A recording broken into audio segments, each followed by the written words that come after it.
नमस्कार अनि हार्दिक अभिवादन टक्राउन चाहन्छौँ म मिन अनि हाम्रो नेत्र सरको तर्फबाट।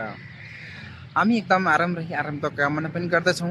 अहिले हामी यो राष्ट्रिय सभागृहमा छौँ र धेरै लामो समयपछि हाम्रो नेत्र सरलाई राष्ट्रिय सभागृह परिसरमा देख्ने एउटा अवसर मिल्यो। नेत्र सर, तपाईँलाई यस राष्ट्रिय सभागृह परिसरमा हार्दिक स्वागत गर्न चाहन्छु। धन्यवाद। आज हामी बिदाको दिनलाई अवसर पारेर राष्ट्रिय सभागृह परिसरको क्षेत्रहरू हेरौँ। यहाँको स्थिति के रहेछ, यहाँको मनोरम दृश्य, यहाँको महत्त्व, यहाँको स्थान विशेषको क्षेत्रको विषयमा केही अवलोकन गरौँ भन्ने उद्देश्यले तपाईँहरू सामु प्रत्यक्ष प्रसारणमा छौँ। देशका विभिन्न स्थानहरू, धार्मिक, ऐतिहासिक तथा विभिन्न क्षेत्रहरूमा अवस्थित रहेका महत्त्वपूर्ण क्षेत्रहरूको अवलोकन गर्ने क्रममा आज हामी काठमाडौँ स्थित रहेको यो राष्ट्रिय सभागृहमा छौँ।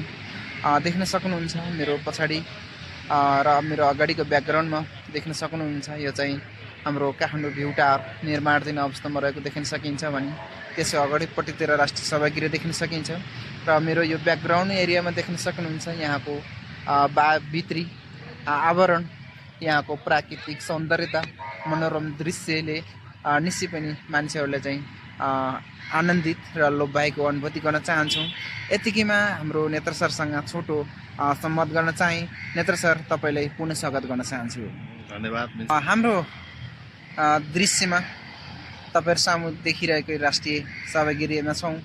नेत्र सर, यो राष्ट्रिय सभागृह खास के को लागि स्थापना भएको र यस सभागृहमा चाहिँ के कस्ता कार्यक्रमहरू सञ्चालन गर्दै आइरहेका छन् र कसले यो कार्यक्रमहरू सञ्चालन गर्न पाउँछ यस स्थानमा, यस क्षेत्रको विषयमा केही जानकारी गराइदिनु न हार्दिक अनुरोध गर्दछु। धन्यवाद मिल्छ।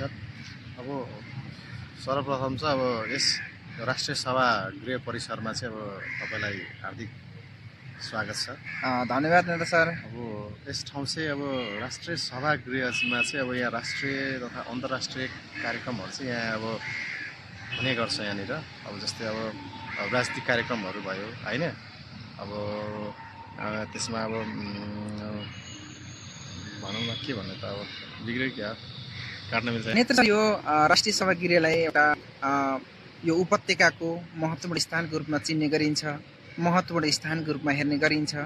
राष्ट्रिय तथा अन्तर्राष्ट्रिय स्तरमा रहेका विभिन्न सङ्घ संस्थाहरू, जुन नेपालसँग सम्बन्धित रहेका विभिन्न सङ्घ संस्थाहरू तथा सामाजिक सङ्घ संस्थाहरू र विभिन्न सामाजिक क्लबहरूले यस क्षेत्रमा चाहिँ कार्यक्रमहरू गर्न चाहेको खण्डमा सम्बन्धित निकायसँग समन्वय गरेर यस क्षेत्रमा चाहिँ कार्यक्रमहरू सञ्चालन गर्दै आइरहेको भन्ने बुझिन्छ।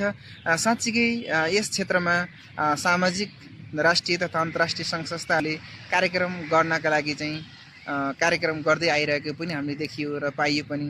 साँच्चीकै यस क्षेत्रमा चाहिँ कार्यक्रमहरू सञ्चालन गर्नको लागि कतिको उपयुक्त छ र यस क्षेत्रमा चाहिँ के कसरी कार्यक्रम सञ्चालन गर्न सकिन्छ, त्यस्ता कार्यक्रमहरू सञ्चालन गर्दा राष्ट्रिय हितका लागि तथा सामाजिक हितका लागि चाहिँ कतिको लाभदायक हुने देखिन्छ, यस विषयमा केही जानकारी गराइदिनु न अनुरोध गर्दछु। धन्यवाद मिल्छ। यस राष्ट्रिय सभागृहमा चाहिँ महानगरपालिका मातहतमा चाहिँ पर्छ यो। यसमा चाहिँ राष्ट्रिय तथा अन्तर्राष्ट्रिय सङ्घ संस्थाहरूले चाहिँ यसमा चाहिँ कार्यक्रम गर्नको लागि चाहिँ महानगरपालिकाको समन्वयमा साधारण शुल्क चाहिँ दिए बापत चाहिँ यस स्थानमा चाहिँ कार्यक्रमहरू गर्नलाई चाहिँ मिल्छ।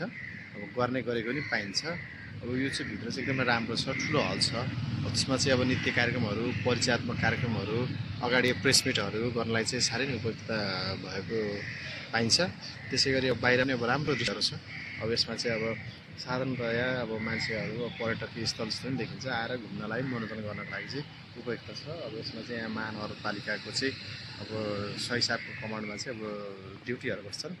उहाँहरूको समयमा चाहिँ आएर उहाँको रोडमा आएर घुम्न, रमाइलो गर्न, कार्यक्रम गर्नको लागि चाहिँ महानगरपालिकामा समन्वय गरेर गर्न चाहिँ सकिन्छ। धन्यवाद नेता सर। यस क्षेत्रको विषयमा, यस सभागृहको अर्थको विषयमा केही जानकारी गराइदिनु भयो, त्यसको लागि चाहिँ धेरै धेरै धन्यवाद दिन चाहन्छु। राष्ट्रिय तथा अन्तर्राष्ट्रिय स्तरमा रहेका विभिन्न सामाजिक सङ्घ संस्थाहरूले आफ्नो वार्षिक कार्यक्रमहरू, विभिन्न सङ्घ संस्थाहरूले, विभिन्न राजनीतिक पार्टीका दलहरूले पत्रकार सम्मेलन मार्फत विभिन्न जानकारीमूलक तथा खबरदारीका कार्यक्रमहरू पनि सञ्चालन गर्दै आइरहेको भन्ने जानकारी प्राप्त भयो। त्यसै गरी विभिन्न सामाजिक सङ्घ संस्थाहरूले पनि आफ्नो वार्षिक कार्यक्रमहरू पनि सञ्चालन गर्दै आइरहेको देखियो। त्यस विषयमा हजुरले चाहिँ केही जानकारी गराइदिनुभयो हामीलाई पनि र हामीले हेरेर साथ दिने सम्पूर्ण आफन्तजनहरूलाई पनि जानकारी गराइदिनु भयो। त्यसको लागि चाहिँ धेरै धेरै धन्यवाद दिँदै आगामी दिनहरूमा यस्ता महत्त्वपूर्ण स्थानहरूको बारेमा जानकारी गराउने बाचा गर्दै अहिले तपाईँहरू सामुबाट बिदा हुन चाहन्छौँ। हस्त, धन्यवाद।